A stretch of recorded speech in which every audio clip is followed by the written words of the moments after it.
தீர்க்க தரிசன புஸ்தகம் 38ஆம் அதிகாரம். ஏசாயா தீர்க்க தரிசன புஸ்தகம் 38ஆம் அதிகாரம் 10வது வசனம். நான் என் பூர்ண ஆயுசின் வருஷங்களுக்கு சேராமல். எசேக்கியா ராஜா சொல்லுகிற ஒரு வார்த்தையை குறித்து நாம் பார்க்கிறோம். நான் என் பூர்ண ஆயுசின் வருஷங்களுக்கு சேர முடியாமல் தவிக்கிறேனே, சேர்ந்தாலே எவ்வளவு நன்றாயிருக்கும் என்ற நிலைமையில சொல்லுகிறார். இந்த இரவுக்குள்ளே நீர் என்னை முடிவடைய பண்ணுவீர் என்று அந்த 12ஆம் வசனத்தினுடைய பின்பகுதியில சொல்லுகிறார். 13ஆம் வசனத்தினுடைய பின்பகுதியில் சொல்லுகிறார், என்னை இந்த இரவுக்குள்ளே என்னை முடிவடைய பண்ணுவீர்.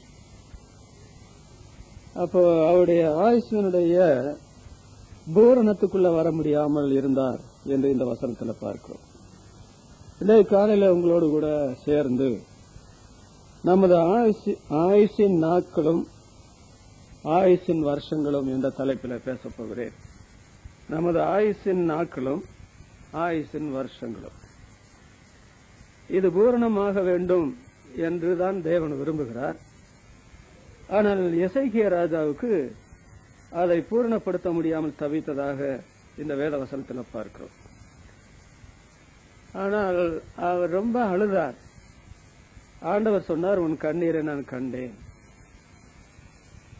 என்று சொல்லி அவருக்கு அப்புறம் ஒரு 15 வருடம் ஆண்டவர் கொடுத்தார். அப்புறம் பூர்ண வயதுள்ளவராகத்தான் அவர் மரித்தார். ஆண்டவர் தலையிடவில்லை, பூர்ண ஆயுசுக்காக இவர் ஜெபிக்கவில்லை என்றால் இது நடந்திருக்குமா? அதனால நமது ஆயுசின் நாட்கள் ஆயுசின் வருஷங்கள் பூர்ணம் ஆக்கப்பட வேண்டும். அது குறையக்கூடாது, அது நிறைவாய்த்தான் இருக்க வேண்டும். ஆயுசின் நாட்களை வருஷங்களை தருகிறது யார்? நீதிமொழிகள் 9ஆம் அதிகாரம் 11ஆம் வசனத்தை வாசிக்கல, என்னாலே உன் நாட்கள் பெருகும். தேவன் சொல்லுகிறார், வேதாகம் வெளிப்படுத்துகிற இறைவன், என்னாலே உன் நாட்கள் பெருகும், உன் ஆயுசு வருஷங்கள் விருத்தியாகும் என்று சொல்றார். அப்போ நாட்கள் பூர்ணப்படணுமா, வருஷங்கள் பூர்ணப்படணுமா? அதுக்கு தேவனை அறிய வேண்டிய நிலைமையில விசுவாசிகள் அறிந்திருக்க வேண்டியது. அதோடு நீதிமொழிகள் 10ஆம் அதிகாரம் 27ஆம் வசனத்தை வாசித்தால், கர்த்தருக்கு பயப்படுதல் ஆயுசு நாட்களை பெருக பண்ணும். விசுவாசிகள் கர்த்தருக்கு பயப்படல அப்படின்னு சொன்னா ஆயுசு நாட்கள் பெருகுமா? கர்த்தருக்கு பயப்படுதல் ஆயுசு நாட்களை பெருக பண்ணும். துன்மார்க்கருடைய வருஷங்களோ குறுகி போகும். பாவம் செய்தா போதும், அந்த வயசு பூரணப்படாது, நாட்கள் பூரணப்படாது. அதனாலதான் துன்மார்க்கருடைய வருஷங்கள் குறுகி போகும் என்று எழுதியிருக்கு. விசுவாசிகளான தேவனுடைய பிள்ளைகளே, எசேக்கியா ராஜா நம்பிக்கையில ஒரு பெயர் பெற்ற ராஜா என்று பைபிளை படிக்கல அறியலாம். ஏன் அவர் ஆயுசு நாட்களுடைய பூரணத்துக்கு போக முடியாம, ஐயோ நான் அதுக்கு முன்னே செத்து போயிரும் போல தெரியுது என்று கதற வேண்டிய அவசரம் என்ன? அதை நான் பின்னால சிந்திக்கலாம். நமக்கு ஆயுசு ஏன் வேண்டும்? விசுவாசிகளுக்கோ உலக மக்களுக்கோ ஆயுசு ஏன் வேண்டும் என்று கேட்டால், பைபிள்ல அதற்கு விளக்கம் சொல்லப்பட்டிருக்கு. அது என்ன விளக்கம் பாருங்க.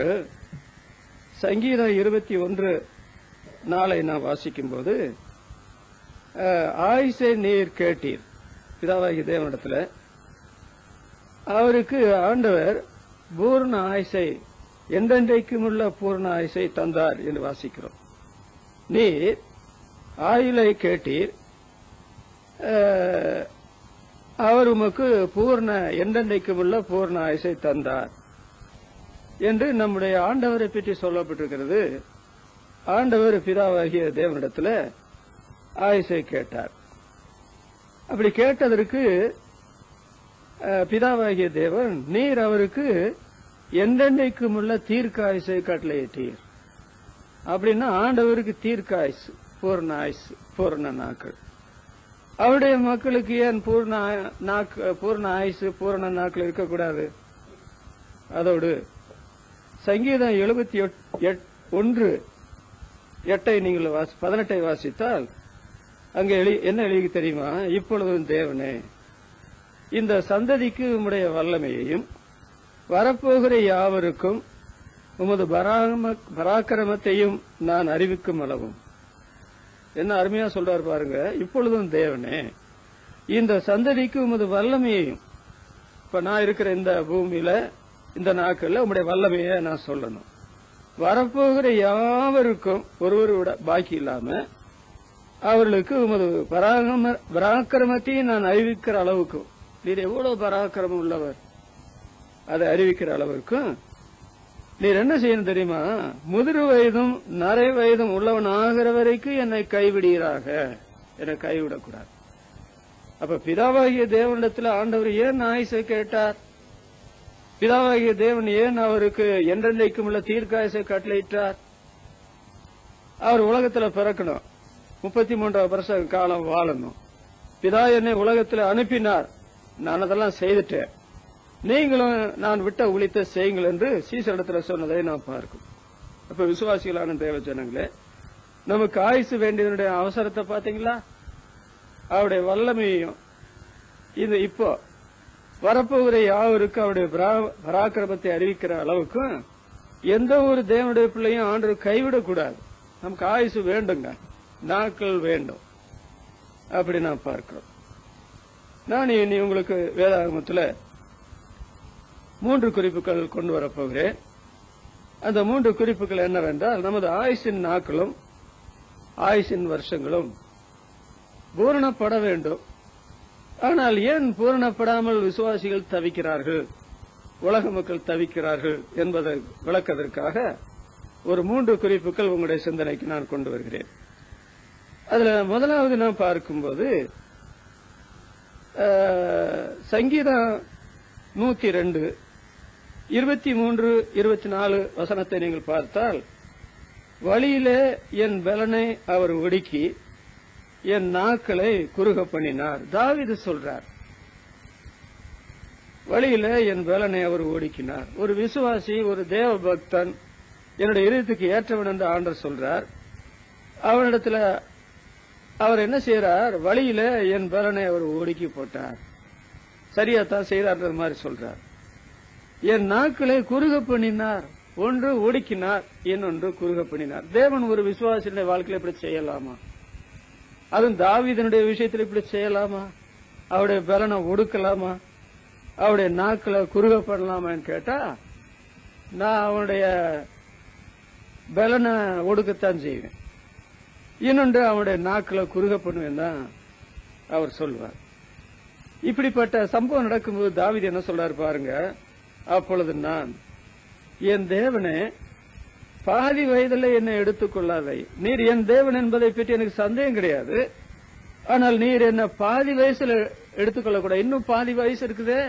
அப்படி இருந்தா நான் குடும்பத்தை நடத்துவேன், சமுதாயத்துல காரியங்களை செய்வேன், மார்க்கத்தை கவனிப்பேன், அரசியலை கவனிப்பேன். நீர் இப்ப என்ன பாதி வயதில் எடுத்துக்கொண்டா என்னுடைய நிலைமை என்னவாகும்? பாதி வயதில் என்ன எடுத்துக்கொள்ளாதையும் அப்படி சொல்லிட்டு, உம்முடைய வருஷங்கள் தலைமுறை தலைமுறையா இருக்கும். நான் நம்புகிற தேவனாகிய நீண்ட தீர்க்காயுசுள்ளவர், தலைமுறை தலைமுறையாக உம்முடைய வருஷங்கள் இருக்க. ஆனா உண்மை நம்புகிற நான் இப்படி பாதி வயசுலயா போகிறது? அப்படி சொல்லி தாவீது சொன்னதாக பார்க்கிறோம். தேவன் இப்படி செய்யலாமா? தாவீது விஷயத்தில் அவர் அப்படித்தான் செய்ய முடியும். இன்னொன்று, தாவீது இந்த மாதிரி ஜெபம் பண்ணலாமா? இந்த மாதிரி ஜெபம் பண்ணாம இருந்தா தான் அவர் பாதி வயசுல உலகத்தை விட்டே போடாமல் போயிடுவார். ஜெபம் பண்ண ஒரே காரணத்தினால தேவன் என்ன செய்தார் தெரியுமா? இவன் உண்மையத்தானே ஜெபம் பண்றேன், அவசியமான நிலைமையில தானே ஜெபம் பண்றேன், அதனால நான் இவனை பாதி வயதில் எடுத்துக்கொள்ள மாட்டேன் என்று சொல்லி அவனுக்கு பூரண வயதை தந்தார். அதை நாம் பார்க்கலாம். இப்ப தாவீதுக்கு தேவன் செய்த காரியத்தை பற்றி நாம் சிந்தித்தால் 100க்கு 100 சரி. இன்னொன்று, அந்த சூழ்நிலையில தாவீது அந்த மாதிரி ஜெபம் பண்ணது 100க்கு 100 சரி. இப்படி ஆண்டவர் அவனுடைய பலனை ஒடுக்கி அவருடைய நாட்களை குறுக பண்ணினதுக்கு காரணம் இல்லையா? தாவீது செய்த பாவத்தை அறியாத உலக மனுஷர் கூட கிடையாது. ஏன்னா பைபிள் எல்லாரும் வாசிக்கிறாங்க. அதுல அதிகமாக ரொம்ப கருத்தாய் வாசித்த தேவனுடைய பிள்ளைகளுக்கு தாவீது என்ன பாவம் செய்தான்னு சொல்லியா தெரியும்? அப்படி பாவம் செய்த பொழுது தாவீதை ஆண்டவர் ஒடுக்காமல் இருந்தால், அவரை குறுக பண்ணாமல் இருந்தால், தாவீதுடைய பாவத்துக்கு ஆண்டவர் ஆதரவு தெரிவிக்கிற மாதிரி தானே இருக்கு. பாவத்துக்கு ஒருபோதும் தேவன் ஆதரவு தெரிவிக்க மாட்டார். இன்னொன்று, இவர் பாவம் செய்ததுனாலதான் இது நடந்ததுன்னு அவருக்கு நல்லா தெரியும். என் பலனிய ஒடுங்குச்சு, ஆண்டவர் என்னுடைய நாக்கில ஏன் குறுக பண்ணார், நான் செய்த பாவம் எனக்கு அது வேணும் அப்படி சொல்லி அவர் அதற்காக ஜெபம் பண்ணார். சொல்ல போனால் தாவீது பெரிய பக்தன் ஆயிற்று. இப்படிப்பட்ட பெரிய பாவம் செய்யலாமா? பெரிய பக்தன் சின்ன பாவம் செய்தா கூட பரவாயில்ல, அது மனுஷ ரெண்டு நிலைமையில எல்லாருக்குள்ள பலவீனம்னு விட்டுறலாம். இந்த பெரிய பக்தன் பெரிய பாவம் செய்யலாமா? இது கேட்க வேண்டிய காரியம். இப்படி நடக்கலாமா, இப்படி செய்யலாமா என்று கேட்டால், இப்படி நடக்கக்கூடாது, இப்படி செய்யக்கூடாது. இவ்வளவு அனுபவம் உள்ள ஒரு தேவனுடைய மனுஷன் இப்படி நடக்கலாமா, இப்படி செய்யலாமான்னு கேட்டா வாயே திறக்க மாட்டார் தாவீது ராஜா. இதுக்கு என்னதான் நான் நியாயம் சொல்லட்டும்? என்ன நடந்தது தெரியுமா?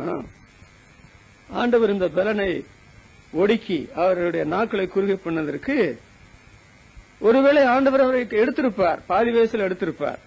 நாம் என்ன வாசிக்கிறோம்? எசேக்கியேல் தீர்க்க தரிசன புஸ்தகம் 33ஆம் அதிகாரம் 18ஆம் வசனம் வாசிக்கும் போது, நீதிமான் தன் நீதியை விட்டு திரும்பி அநியாயம் செய்தால் அவன் அதனால சாவான். உலக மக்கள் தானே அநீதி செய்யும் போது சாகுன. ஆனால் ஒரு நீதிமான் தன் நீதியை விட்டு திரும்பி அநியாயம் செய்தால் அவன் அதனால சாவான். அதனால ஆண்டவர் பாதி வேதல் எடுக்க தீர்மானிச்சிட்டார். ஐயோ ஆண்டவரே, என்ன நீர் பாதி வேதல எடுக்க கூடாது அப்படின்னு சொல்லி ஜெபம் பண்றார். அப்ப நீதிமான் நீதியை விட்டு திரும்பி அநியாயம் செய்தால் அதனால சாவான்னு சொன்னா, அதனால பேதுரு தன்னுடைய நிருபத்தில் எழுதுகிறார். 1 பேதுரு 4ஆம் அதிகாரம் 17ஆம் வசனம் 18ஆம் வசனத்துல, தேவனுடைய நியாய தீர்ப்பு அவருடைய முந்தி அவருடைய வீட்டுல துவங்கும் காலமா இருக்கிறது. அது நம்மிடத்துல முந்தி துவங்கினால் சுவிசேஷத்திற்கு கீழ்ப்படி அவருடைய முடிவு என்னவா இருக்கும்? பக்தி இல்லாதவனு பாவி எங்க நிற்பா? நிக்கவே வேணாலும் முடியாது. அப்ப பாவம் என்ற விஷயத்துல வரும்போது நீதிமானை தண்டிக்கிறார், பாவியும் தண்டிப்பார். உங்களுக்கு பூரண ஆயுசு வேணும், பூரண நாட்கள் வேண்டும் என்று சொன்னால் நீங்க பாவம் செய்யாம இருங்க. பாவம் செய்யாம இருந்தா யாரா இருந்தாலும் ஆண்டவர் உங்களை பாதி வயசுல எடுக்க மாட்டார். நீங்க விசுவாசியா மாறிட்டீங்க. பாவம் செய்யாம இருந்தா உங்களுக்கு ஆயுச பூரணப்படுத்துவார், நாட்களை பூரணப்படுத்துவார். ஆனா நீங்க என்ன சொல்றது, நீதியை விட்டு திரும்பி அநியாயம் செய்தால் ஆண்டு உங்களை என்ன பண்ணுவார்?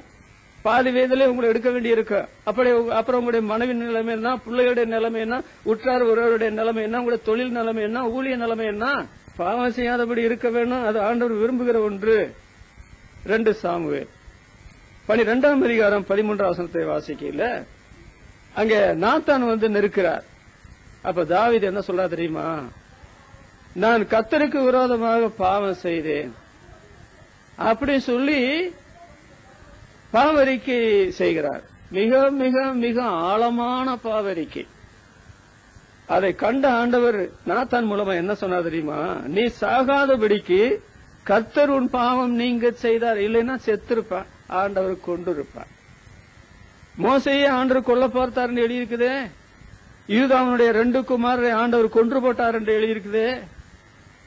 சவுல் ராஜா முதல் ராஜாவை ஆண்டவர் கொன்று போட்டார் என்று எழுதியிருக்குதே. தாவீதை கொல்றது என்ன பெரிய விஷயமா ஆண்டவருக்கு? அதனால அவன் ஆழமான பாவரிக்கை செய்ததுனாலதான் ஆண்டவர் என்ன செய்தார்?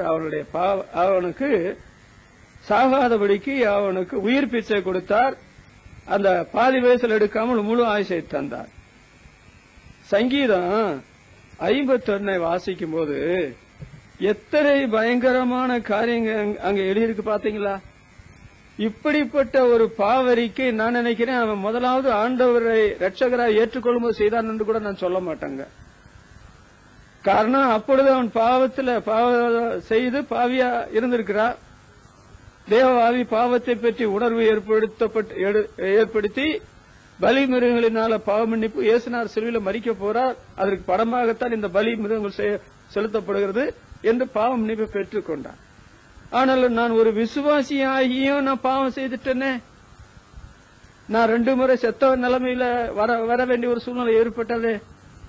இந்த பாவம் ஒன்று விடாமல் என்னுடைய வாழ்க்கையிலிருந்து மன்னிக்கப்பட வேண்டும் என்றால் அதற்கு ஆழமான பாவரிக்கை இல்லாமல் அது மன்னிக்கப்படுமா?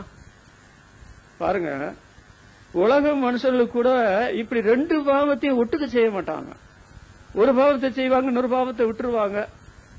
அவங்க மனசாட்சி போட்டு உறுத்த மறைஞ்சு கொண்டே தெரிவாங்க. இந்த மாதிரி பாவம் செய்யறவங்க 2 பாவத்தையும் ஒரே சமயத்தில் செய்து ஒருவன், அதாவது உரியாவை கொன்று பசேவாலை எடுத்துக்கொண்ட அந்த 2 பாவத்தை செய்து எல்லாரும் மத்தியிலும் நடமாடுறாரு.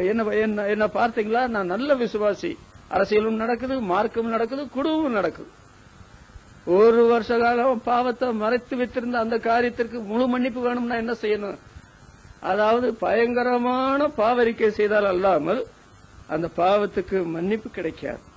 அதனால அந்த 51 சங்கீதத்தை விலாவாரியா நீங்க படிச்சு பாருங்க. இப்படி ஒரு பாவி கூட இந்த மாதிரி பாவரிக்கை செய்திருப்பான்னு நான் நினைக்கல. நான் ரட்சிக்கப்பட்ட காலத்துல கூட இந்த மாதிரி பாவரிக்கை செய்தேன்னு நான் சொல்ல மாட்டேன்.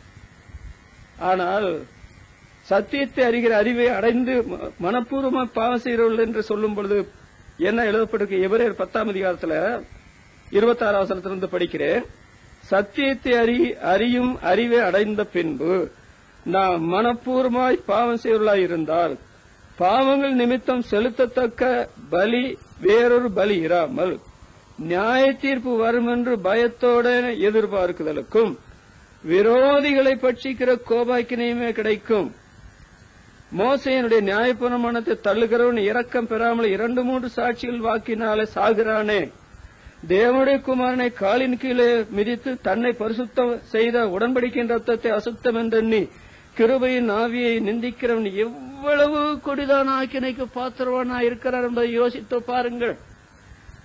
இவனை யாரும் நியாயந்திருக்க முடியாது, தண்டனை கொடுக்க முடியாது. அதனால ஆண்டவர் சொல்றார், பழி வாங்குதல் எனக்குரியது, நானே பதில் செய்வேன் என்று கர்த்தர் சொல்லுகிறார்.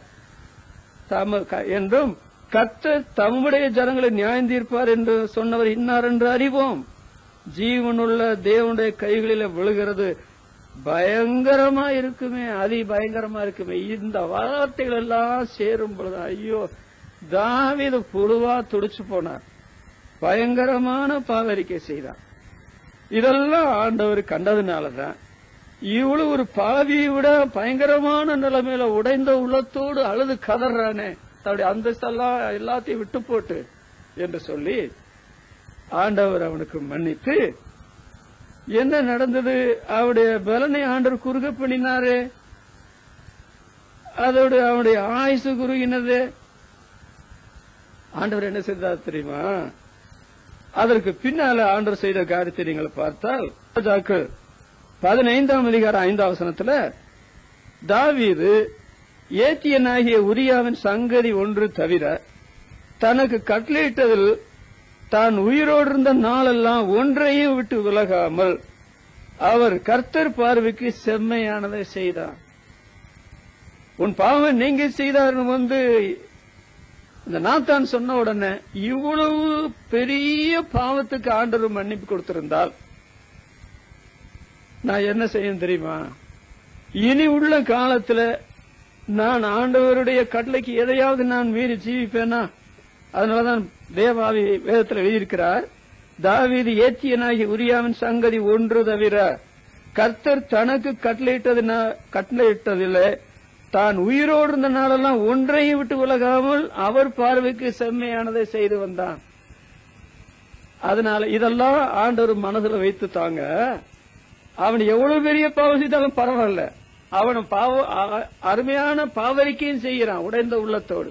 இன்னொன்று, அதற்கு பின்னால இந்த மாதிரி பாவத்துக்கு முதுகத்தான் காட்டுவான தவிர முகத்தை காட்ட மாட்டான் என்று அறிந்த பொழுது என்னை பாதி வயதில் எடுத்துக்கொள்ளாதனும் என்னுடைய ஆயுசு நாட்களுக்கு பூர்ண வருஷங்களுக்கு சேராமல் இருக்கிறேன் தவித்ததை போல இவன் தவித்த போது, தாவீது தவித்த பொழுது ஆண்டவர் மறுபடியும் அவனுக்கு பாதி வயசை எல்லாம் முழு வயதையே கொடுத்தார்.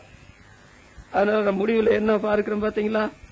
1 நாளாகமம் 29ஆம் அதிகாரம் 28ஆம் வசனத்தில் வாசிக்கும் போது அவன் என்று சொல்லியிருக்கு, தாவீது தீர்க்க ஆயுசும், ஒரு குறைவும் கிடையாது, தீர்க்க ஆயுசும் ஐஸ்வர்யமும் மகிமை உள்ளவனாய் நல்ல முதிர் வயதுல மரணம் அடைந்தான். என்ன ஆச்சரியம் பாத்தீங்களா? தன்னுடைய ஆயுசின் நாட்கள் வருஷங்கள் பூரணப்படாது போயிரும் போல தெரியுதே. ஆண்டவர் என்னை பாதி வயதிலே எடுத்துக்கொள்வார் போல தெரியுதே. அப்படி சொல்லி கதறின அந்த மனுஷனுக்கு, ஆழமான பாவரிக்கை செய்த அந்த மனுஷனுக்கு, அந்த பாவத்துக்கு பின்னால நீ எந்த பாவத்தையும் செய்யறதை விட நான் சாவேன் அப்படி சொல்லி பாவத்துக்கு விலை ஜீவித்திருந்த அந்த மனுஷனுக்கு ஆண்டவர் இறக்கப்பட்டு அதெல்லாம் சுத்தமாய் மறந்து சமுத்திரத்தின் ஆழத்துல போட்டு அவர் பார்க்க முடியாதபடி முதுகுக்கு பின்னால எரிந்து மேற்குக்கு கிழக்குக்கு எவ்வளவு தூரமா அவ்வளவு தூரமாய் அகற்றி கடைசியில என்ன செய்தார் பாத்தீங்களா? தீர்க்க ஆயுசை கொடுத்தார். ஐஸ்வர்யத்தை கடைசி வரைக்கும் நல்ல காசு செலவழிப்பான்னு சொல்லி கொடுத்தார். மகிமையுள்ளவனாக இருந்தால் நல்ல முதிர் வயதிலே மரணம் அடைந்தான். அருமையானவர்களே, நமது ஆயுசின் நாட்களும் வருஷங்களும் என்று சொல்லும்போது சில வேளைகள்ல ரொம்ப ஆவிக்கிரிய மனுஷன் இந்த மாதிரி சங்கடத்துக்குள்ள மாட்டிக்கொள்வாங்க. அது என்னது? ஐயோ, என்னுடைய பலன் ஒடுங்கிருச்சே, என்னுடைய வருஷங்களுக்கு உரிய போகுது, என்ன பாதி வயசுல நீ எடுத்துக்கொள்ள வேண்டாம் ஆண்டவரே. ஊழியம் என்ன ஆகிறது? தொழில் என்ன ஆகிறது? குடும்பம் என்ன ஆகிறது? என்னுடைய இனஜன பந்துக்களுடைய நிலைமை என்ன ஆகிறது? நீதிமான் தன்னுடைய வழியை விட்டு திரும்பி அநியாயம் செய்தால் சாவான்னு சொல்லிருந்தேன். சாகிறதுக்காடி சிலுவையில எனக்காக மறித்து என்னை ரட்சித்து கொண்டீர். இல்லை, நான் முழு வாழ்வை அனுபவிக்கிறதுக்காடி மறித்தீர், உயிர் தெழுந்தீர், எனக்காக பிதாவிடத்துல பறந்து பேசுகிறேன் என்று சொன்னால் பாவத்தை பற்றி தேவனுடைய பிள்ளை கவனமா இருங்க.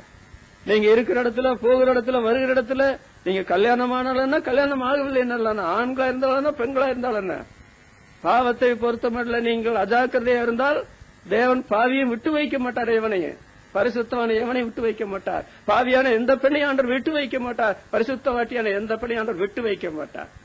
பாதியிலே போக வேண்டியிருக்கிறார். அது எத்தனை பயங்கரம்! நாம முழு வாழ்க்கையை அனுபவிக்கும்படிதான் அருமரட்சகர் இயேசு அவர் தீர்க்காயுசு பெற்றார். அவருக்கு என்றென்றைக்கும் உள்ள தீர்க்காயுசை பிதாவாகிய தேவன் கொடுத்தார். நமக்கு ஏன் ஆயுசு வேணும்? நாம் இருக்கிற இந்த சந்ததிக்கு ஆண்டவருடைய வல்லமையை தெரியப்படுத்த வேணும். வரப்போகிற யாவருக்கும் அவருடைய பராக்கிரமத்தை தெரிவிக்க வேண்டாம். சும்மா சாப்பிட்டுட்டு 4 பேரை போல வாழ்றதுக்கு அல்ல. என் அருமை ரட்சகர் இயேசுக்கா வைராக்கியமாக வாழ வேணும். ஆத்துமாக்களை ஆதாயப்படுத்த வேணும். அதுக்கு எனக்கு ஆயுசு வேண்டாம், கேட்கலாம் உரிமையோட. ஆனால் பாவம் செய்து கொண்டு ஆயுசை கேட்ட ஆண்டு கொடுப்பாரா? வாழ விரும்பின ஆண்டவர் அனுமதிப்பாரா? வாழ விரும்பின எத்தனை பேர் இன்றைய கலரிக்குள்ள கிடக்கிறாங்க செயலற்ற நிலைமையில. உங்களை ஆண்டவர் வாழ வச்சிருக்கிறார். பாதியில ஆண்டவர் உங்களை எடுத்துக்கொள்ள அளவுக்கு நீங்க நடந்துடக்கூடாது. முதலாவது தாவீது ராஜாவுடைய வாழ்க்கையில் அதை பார்க்கிறோம். இரண்டாவது பாருங்கள், அந்த நான் வாசித்த தலைப்பு வசனத்துல எசேக்கியா ராஜா என்ன சொல்றார்? 38ஆம் அதிகாரம் 10ஆம் வசனத்துல, ஆயுசின் வருஷங்களுக்கு உட்பட முடியாமல் தவியாக தவிக்கிறார். 2 ராஜாக்கள்லையும் அவருடைய சரித்திரம் எழுதியிருக்கிறது. நீர் மரித்து போவீர், வியாதி வந்து கடக்கிறார், சாகு பிழைக்க ஒரு ராஜா. அப்போ தீர்க்க தரிசி வந்து நீர் உன்னுடைய வீட்டு காரியத்தை ஒழுங்குபடுத்தும், நீர் மரித்து போவீர், இனி செகண்ட் சான்ஸ், 2வது ஒரு சந்தர்ப்பம் இல்லை என்ற மாதிரி சொல்லிட்டார். இத தேவன் சொன்னதை வந்து இந்த ஊழியக்காரன் வந்து சொல்றான்னு அவருக்கு நல்லா தெரியும். தேவன் ஒரு காரியத்தை திட்டமிட்டு அதை மாற்ற மாட்டார்னு அவர் நினைச்சிருந்தார். அதனால அவர் என்ன செய்தார் வாசித்தீங்கன்னா, நமுட்டை போல, தகை விழான் குருவியை போல, புறாவை போல கூவுகிறார், சுவர்புறமா திரும்பிக்கிட்டு அழுகையா அழுகிறார். அவன் மிகுதியா அழுதான், பைபிள் எழுதிக்கு அதிகமா அழுதான். இன்னொன்று ஆண்டவர் சொல்றாரு, நான் உன் கண்ணீரை கண்டேன் அப்படி சொல்லி அவனுக்கு மறுபடியும் ஆண்டவர் என்ன செய்தார்? ஒரு 15 ஆண்டுகள் கொடுத்தார் என்று நாம் பார்க்கிறோம். கொடுக்கிறதுக்கு முந்தி நாளைக்கு நான் இருக்க மாட்டேன், இன்றைக்கு இரவிலேயே என்னை முடிவடைய பண்ணுவீர், என்னை பாவிலிருந்து நான் அறுத்து விடுகிறேன், நான் இல்லாதே போகிறேன். ஆண்டவர் உங்களை பாவிலிருந்து அறுத்து விடுறதுக்கு எவ்வளவு நேரம்? ஒரு நொடி பொழுது இந்த ஜான்சாமி பாவிலிருந்து அறுத்து விடுறதுக்கு ஒரு நொடி பொழுது போகும். ஆனால் ஏன் அவர் அறுத்து விடணும்? நான் இன்னும் ஆண்டவருக்காக செய்ய வேண்டிய காரியங்கள் இல்லையா? என் குடும்பத்துக்கு செய்ய வேண்டிய காரியங்கள் இல்லையா? என்னுடைய சமுதாயத்துக்கு நான் செய்ய வேண்டிய காரியங்கள் இல்லையா? இன்று இரவுக்குள்ள என்று சொன்னார். ஆனால் அவர் மிகவும் அழுததினால ஆண்டவர் அவரை கண்ணீரையும் கண்டார். அப்புறம் தாவீது எசேக்கியா ராஜா சொல்றாரு, ஆண்டவரே, நான் போன நாட்கள்ல செய்த நன்மையான காரியங்கள் உங்களுக்கு தெரியும் இல்லையா? சாலமோன் காலத்திலிருந்து இந்த பஸ்கா ஆராதனை நடத்தலையே, நான் தேசத்தை சுத்தப்படுத்தினேன், ஜனங்களை சுத்தப்படுத்தினேன், பரலோக வரையில எட்டக்கூடிய ஒரு ஆராதனை செய்து முடிச்சல, அதெல்லாம் உமக்கு தெரியும் இல்லையா? அதனால இந்த ஒரு முறை எனக்கு நீர் உயிர் பிச்சை கொடுக்க மாட்டீரா என்று சொல்லி ஒரு ராஜா அப்படி அழுகலாமா? அவன் கண்ணீர் விடலாமா? என்ன பண்றது? இந்த மாயமான உலகத்துல, மரணவாதி கொண்டு போகிற உலகத்துல, துயரங்களும் துன்பங்களும் மலிந்து கிடக்கிற இந்த உலகத்துல யாருமே அழமாட்டாங்க, கண்ணீர் விட மாட்டாங்க நம்ம சொல்ல முடியாதுங்க. அவன் அழுதான் என்று வாசிக்கிறோம். அவன் வீட்டை ஒழுங்குபடுத்தல. வீட்டை ஒழுங்குபடுத்தாம மரணம் நடந்துட்டா வீட்டுக்காரங்களை என்ன சொல்லுவாங்க? இவர் வீட்டை கூட ஒரு ஒழுங்குபடுத்தாம செத்து போயிட்டாரு அப்படின்னு சொல்ல மாட்டாங்களா? இன்னொன்று, அவர் சோகமடைந்த பிற்பாடு அவர் என்ன சொல்றார்? தகப்பன் தன் பிள்ளைகளுக்கு உபதேசிப்பான். இவர் அரசாங்க காரியங்களே திருறார தவிர பெற்று வளர்க்கிற பிள்ளைகளுக்கு ஒரு உபதேசம் பண்ணாம இருக்கிறார். ஐயோ, நான் மிகப்பெரிய கடமையை செய்ய தவறி போயிட்டேன்னு, என் பிள்ளைகளுக்கு நான் உபதேசிக்காம போயிட்டேன்னு, இப்படி செத்து போயிட்டு அந்த பிள்ளைகள் எதிர்காலத்தில் எவ்வளவு மோசமான வழியில போயிருவாங்க. இதை பற்றி உணர்வோடு அவர் இருந்தார் என்று வாசிக்கிறோம். இவருக்கு வந்த இந்த வியாதிக்கு என்ன காரணம்? என்ன காரணம்? யோபுவின் புஸ்தகம் 3ஆம் அதிகாரம் 25ஆம் வசனத்தை வாசிக்கும் போது, நான் பயந்த காரியம் நேரிட்டது அப்படின்னு சொல்றாரு. நான் அஞ்சினது எனக்கு வந்ததுன்னு சொல்றாரு யோபு. என்னது? நான் பயந்த காரியம் எனக்கு நேரிட்டது. என்ன பயந்த? அப்புறம் நான் அஞ்சினது எனக்கு வந்தது சொன்னா என்ன அஞ்சினார்? நிறைய பேருக்கு வியாதி வருது, சாகுறாங்களே, எனக்கு வியாதி வந்தா செத்து போயிடுவேனா? நிறைய பேருக்கு நாங்க பாக்குற காலத்திலேயே கோடீஸ்வரனா இருக்கிறேன், ஆபத்து விபத்தில் அகப்பட்டு கடைசியில ஒண்ணுமில்லாத ஏழை மாதிரி உட்கார்ந்து இருக்கிறேன். நான் இவ்வளவு பெரிய கோடீஸ்வரனா இருக்கிறேன், நல்ல தேக ஆரோக்கியம் உள்ளவனா இருக்கிறேன், அதே சமயத்துல உத்தமனும் சன்மா இருக்கணும், தேவனுக்கு பயந்து பொல்லாவுக்கு உள்ளவர், அதெல்லாம் சரிதான். ஆனா எனக்கு இது மாதிரி வந்துட்டா, அதனால சொல்றாரு, நான் பயந்த காரியம் எனக்கு நேரிட்டது, எனக்கு அஞ்சினது வந்துன்னு சொல்றாரு. அருமையான தேவனுடைய பிள்ளைகளே, விசுவாசிகளான தேவனுடைய பிள்ளைகள் அறிந்து கொள்ள வேண்டிய காரியம் என்னவென்றால், உலக மக்கள் மத்தியில நாம் வாழ்கிறோம், அவங்களுக்கு என்ன நடக்குதோ அது நமக்கு நடக்காது அப்படின்னு நாம் எதிர்பார்த்து ஜீவிக்க கூடாது. அதான் பிரசங்கின் புஸ்தகம் 9ஆம் அதிகாரம் 2ஆம் வசனம் 3ஆம் வசனத்துல சொல்லப்பட்டிருக்க பாத்தீங்களா? எல்லாருக்கும் எல்லாம் ஒரே விதமாய் சம்பவிக்கும், சன்மார்க்கனுக்கும் துன்மார்க்கனுக்கும், நற்குணமும் சுத்தமுள்ளவனுக்கும் சுத்தம் இல்லாதவனுக்கும், பலியிடுகிறவனுக்கும் பலியிடாதவனுக்கும் ஒரே விதமாய் சம்பவிக்கும். நல்லவனுக்கு எப்படியோ அப்படியே, பொல்லாதவனுக்கும் ஆணையிடுகிறவனுக்கு எப்படியோ ஆணையிட பயப்படுகிறவனுக்கு சம்பவிக்கும். எல்லாருக்கும் ஒரே விதமாக சம்பவிக்கிறது சூரியனை கீழே நடக்கிற இது எல்லாவற்றிலும் விசேஷித்த தீங்காம். ஆதலால் மனுப்புத்தருடைய இருதயம் தீமையினால நிறைந்திருக்கிறது அப்படின்னு எல்லாருக்கும் ஒரே விதமா சம்பவிக்கும். அப்ப இந்த தாவீது ராஜா, இந்த யோபு, இவங்க ரெண்டு பேரும் என்ன பண்ணிருக்கணும்? எல்லாருக்கும் சம்பவிக்கிறது எங்களுக்கு சம்பவிக்க கூடாதுன்னு நாங்க ஜெபம் பண்ணக்கூடாது. அது வந்தா நாங்க தாங்கிக் கொள்றதுக்கு நாங்கள் ஆயத்தமா இருக்க வேண்டும் என்று ஆயத்தமா இருந்திருக்கணும். ஆனா அஞ்சினது பயந்தது வந்தபோது, அதாவது தடுமாறி போனார் யோபு பக்தர். அதே போலதான் இங்கே எசேக்கியா ராஜா, மனுஷருக்கு நடக்குது போல எனக்கு நடக்குமே என்று எதிர்பார்த்திருந்தா இந்த மாதிரி அழுது சோகரப்புறமா திரும்பி நம்பிட்டை போல, தகவிலான குருவியை போல, புறாவை போல புலம்ப வேண்டி இருந்திருக்கார். ஆனால் இப்படி வந்த பிற்பாடு அவர் அந்த மாதிரி புலம்பினதை குறித்து நான் வேதத்துல படிக்கிறது இல்லையா? சில வேளைகள்ல அப்படித்தான் உலக மக்களுக்கு வருவதை போல நமக்கு தேவன் அனுமதித்து வந்தாலும் ஆண்டவருக்கு அதுல ஒரு சித்தம் உண்டு என்பதை அறிகிறதுக்கு தாங்க இதை ஆண்டவர் அனுமதிக்கிறார். அதான் உண்மை. நம்ம என்ன வாசிக்கிறோம்? யோபு 33:19-29 வாசிக்கிற, அவன் தன் படுக்கையில வாதையினாலும் தன் சகல எலும்புகளினாலும் அகோரமான நோவினால தண்டிக்கப்படுகிறான். சாதாரண நோவல்ல, அகோரமான நோவினால தண்டிக்கப்படுகிறார். 30ஆம் வசனத்துல அவர் இவைகளை எல்லாம் அவனிடத்துல பல முறை நடப்பிக்கிறார். அநேக முறை ஏன் நடப்பிக்கிறார் சொன்னா, ஆத்துமாவை படுகொலிக்கு விளக்கணும். பாவிகளை பொறுத்த மட்டும் இவங்களுக்கு நோய் வந்து அகோர நோவினால தண்டிக்கப்படலைன்னு சொன்னா இவங்க அந்த படுகொலிக்கு விலக மாட்டாங்க. ஒரு முறை தண்டிச்சாலும் புத்தி வராது, பல முறை நடப்பிக்கிறார். அதோட விசுவாசிகளை பொறுத்த மட்டும் படுகொலைக்கு விளக்கிறதுக்கும் அவனை ஜீவனுள்ளவருடைய வெளிச்சத்துல பிரகாசிப்பிக்கிறதுக்கும் நமக்கு ஆவிக்கிற ஒரு பிரகாசம், உயிர் மீழ்ச்சி, அனல் இதெல்லாம் வேண்டும் என்றால் நாம விரும்புகிறோமோ விரும்பலையோ, எதிர்பார்க்கிறோமோ எதிர்பார்க்கலையோ, யாருடைய வாழ்க்கையிலே இது வர முடியும்? யோபு வரும் என்று நினைத்தாரா? இன்னொன்று இந்த எசேக்கியா இந்த மாதிரி வியாதி வரும் என்று நினைத்தாரா? இவருக்கு வந்த வியாதி ராஜ பிளவின்னு சொல்றாங்க. எங்கெங்கெல்லாம் மருத்துவர் இருந்திருப்பாங்க, அங்க வெளிநாடுகள் இருந்து கொண்டு வந்திருக்கலாம்.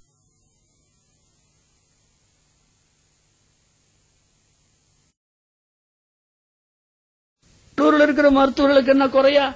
பலஸ்தீனாவை போல மருத்துவத்துறையில சிறந்த ஒரு தேசம் வேற எங்க பார்க்க முடியும்? ஆனால் இந்த வியாதிக்கு மருந்து கண்டுபிடிக்கும். இது ராஜ பிளவை. இதுக்கு அத்திப்பழ அடையை கொண்டு வந்து பற்று போட்டால் தவிர பிழைக்க மாட்டார் சொல்லி ஆண்டவரே சொன்னார். அத்திப்பழ அடையை உண்டாக்கி பற்று போட்டாங்க, அவர் பிழைச்சார். விசுவாசிகளான தேவஜனங்களே, நான் எவராயும் நம்முடைய வாழ்க்கையில இது நடக்க முடியும், இதை எதிர்பார்த்து ஜீவிங்க. ஆனால் இப்படி அகஸ்து மாசம் இப்படி பயங்கரமான உயிர் நஷ்டங்களும் பொருள் நஷ்டங்களும் சரீரத்தில் வியாதியினுடைய தொந்தரவு வந்துட்டா நீங்க நம்பிக்கை இழந்து போக வேண்டாம். அந்த எசேக்கியா ராஜா போல நீங்க ஜெபம் பண்ணுங்க. ஆண்டவரே, நான் ஜெபம் பண்ற காரணம் என் பிள்ளைங்களுக்கு, என் பேரன் பேத்திமாருக்கு அந்த பேச்சல இங்க பேசாதீங்க. ஆண்டு அது உலக மனுஷன் பேசுங்க. அதெல்லாம் ரெண்டாவது காரியம். ஆண்டவரே, நான் இந்த சந்ததிக்கு, இந்த மக்களுக்கு உங்களுடைய வல்லமையை நான் சொல்லணும். வரப்போற யாவருக்கும் உங்களுடைய பராக்கிரமத்தை அறிவிக்கணும். அதுக்கு எனக்கு நாள் வேணும். நான் இப்படி நினைக்கல. இப்படி பயங்கரமான வியாதி வந்து போச்சு. நான் என்னுடைய பூர்ண ஆயுசின் நாட்களுக்கு உள்ள பிரவேசிக்காம இடையில போயிரும் போல தெரியுது. வீடு ஒழுங்காங்க. அதுல பிள்ளைகளுக்கு யாரு சத்தியத்தை சொல்லுவா? அப்படி சொல்லி, அதாவது அவன் புலம்பி அழுது ஆண்டவரத்துல ஜெபித்த பொழுது ஆண்டவர் என்ன பண்ணா தெரியுமா? ஆண்டவருக்கு எது தீராது? சொல்லுங்க, ஆண்டவருக்கு எது தீராது? ஆண்டவருக்கு எது முடியாது? எல்லாவற்றையும் இழந்து உட்கார்ந்திருந்த யோபு அவருடைய வாழ்க்கையில் என்ன பாத்தீங்களா? 4 தலைமுறைகளை கண்டு பூர்ண ஆயுசுடையவனாய் மரித்தான். அதுபோல யோய்தா பிரதான ஆசாரியன் பூர்ண ஆயுசுடையவனாய் மரித்தான். ஆபிரகாம் கூட பூர்ண வயதுள்ளவனாய் மரித்தான் என்று பைபிள் எழுதி. இடையில என்னவெல்லாம் சம்பவங்கள் பாருங்க. வியாதி வரும், நான் பிழைக்க மாட்டேன், செத்தே போயிருவேன் கதறுவான். தேவனுடைய பிள்ளைகளை பொறுத்த மட்டும் ஆண்டவர் சாக அனுமதிக்க மாட்டார். காரணம், அவர்களுக்கு பூர்ண ஆயுசு வேண்டும் என்று ஆண்டவர் சிலுவையில மரிக்கும் பொழுது திட்டம் போட்டது. உலகத்தோட்டத்துக்கு முந்தைய போட்ட திட்டம். அதை நினைத்து சிலுவையில மரித்தார். நான் ஏன் இடையில சாகுனேன்? அதனால இவர் அப்படி ஜெபித்தார். கர்த்தர் எல்லா காரியத்தையும் அதாவது ஒத்திட்டு பார்த்து அவருக்கு இன்னும் என்ன எத்தனை ஆயுசு வேணும் என்று அறிந்த பொழுது அந்த ஆயுசு தான் அவருக்கு பூர்ண ஆயுசு. அப்படி நாம் வேதத்துல பார்க்கும். நாம் இந்த காரியங்களை எதிர்பார்த்து ஜீவிக்க வேண்டும் என்பதற்கு சில வசனங்கள் சொல்றேன். 1 கொரிந்தியர் 15ஆம் அதிகாரம் 31ஆம் வசனத்துல வாசிக்கும் போது பவுல் என்ன சொல்றாரு? நாள்தோறும் சாகிறேன். இப்படி சொல்லலாமா? ஒரு நாளாவது நான் பிழைக்கிறேன் என்று சொல்லாமல் நாள்தோறும் சாகிறேன். இது எதை ஞாபகப்படுத்துகிறது என்று சொன்னால், லூக்கா எழுதின சுவிசேஷம் 9ஆம் அதிகாரம் 23ஆம் வசனத்தில் ஆண்டவர் சொல்றார், ஒருவன் என்னை பின்பற்றி வர விரும்பினால் அவன் சிலுவை எடுத்துக்கொண்டு அனுதினம் என்னை பின் செல்ல கடவன். சிலுவை என்று சொல்லும்போது என்னது சொல்லுங்க? சிலுவை என்பது என்ன? மரணம். நீங்க இயேசுநாதரை ஏற்றுக்கொள்ளும் பொழுது மரணத்துக்கு நீங்கள் ஆயத்தமா இருக்கணும். அது எப்ப வந்தாலும் ஏற்றுக்கொள்ள நீங்க உங்களை ஆயத்தப்படுத்திக் கொண்டிருக்கணும். தாவீது இந்த பாவம் செய்யாம இருந்தா இடையில மரணம் வர வேண்டிய அவசியம் கிடையாது. எசேக்கியா ராஜா இந்த மரணத்தை எதிர்பார்த்திருந்தா அந்த மரணம் வரதுக்கு முந்தைய எல்லா காரியத்தையும் செட்டில் பண்ணிருக்கணும்ல. பிள்ளைகளுக்கு போதிச்சிருக்கணும், அப்புறம் வீட்டு காரியங்கள் எல்லாத்தையும் ஒழுங்குபடுத்திருக்கணும்ல. ஆனா நான் ரொம்ப நாள் இருப்பேன் அப்படின்னு சொன்னதுனாலதான் ஆண்டவர் இப்படி உன்னுடைய ஆயுசு வருஷத்துக்கு உள்ள போகாதபடி அப்படி கதற வேண்டிய ஒரு சூழ்நிலை ஏற்பட்டதா? அருமையானவர்களே, 2 கொரிந்தியர் 4ஆம் அதிகாரம் 10ஆம் வசனம் 11ஆம் வசனத்தில் வாசிக்கும் பொழுது இயேசுவின் மரணத்தை சுமந்து தெரிகிறோம். இயேசுவின் மரணத்தை எங்களுடைய சரீரத்தில் சுமந்து தெரிகிறோம் அப்படின்னு சொல்றாரு. மரணத்துக்கு நாங்கள் ஒப்பு கொடுக்கப்பட்டிருக்கிறோம் எழுதுறாரு. தன்னை பற்றி மாத்திரமல்ல, அந்த நாட்களில் பவுலோடு நிறைய ஊழியர்கள் அங்கங்க சேர்ந்து ஊழியர் செய்தாங்க. அவங்களெல்லாம் இயேசுவானுடைய மரணத்தை சுமந்துட்டே தர்றாங்க. அந்த மரணத்துக்கு ஒப்பு கொடுக்கப்பட்டிருந்தாருன்னே எழுதியது. ஆண்டவர் எனக்கு எப்பொழுதும் மரணம் கொடுக்கலாம், எப்பொழுதும் எனக்கு மரணம் கொடுக்கலாம், ஆனா கொடுக்க மாட்டார். ஏன்?